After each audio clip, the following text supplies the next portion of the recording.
ಭಾರತದ ಸಂವಿಧಾನವು ಜಾರಿಗೊಂಡ ಉತ್ಸವ, ಭಾರತದ ಗಣತಂತ್ರದ ವೈಭವದ ಉತ್ಸವ.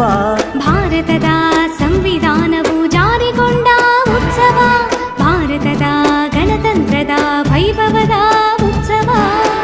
ಮಾತಿನಲ್ಲಿ ಹೇಳಲಾಗದು ದೇಶದ ನಾಡಿ ಮಿಡಿತವ, ಭಾರತ ಮಾತೆಗೆ ಇಂದು ವೈಭವದ ಉತ್ಸವ.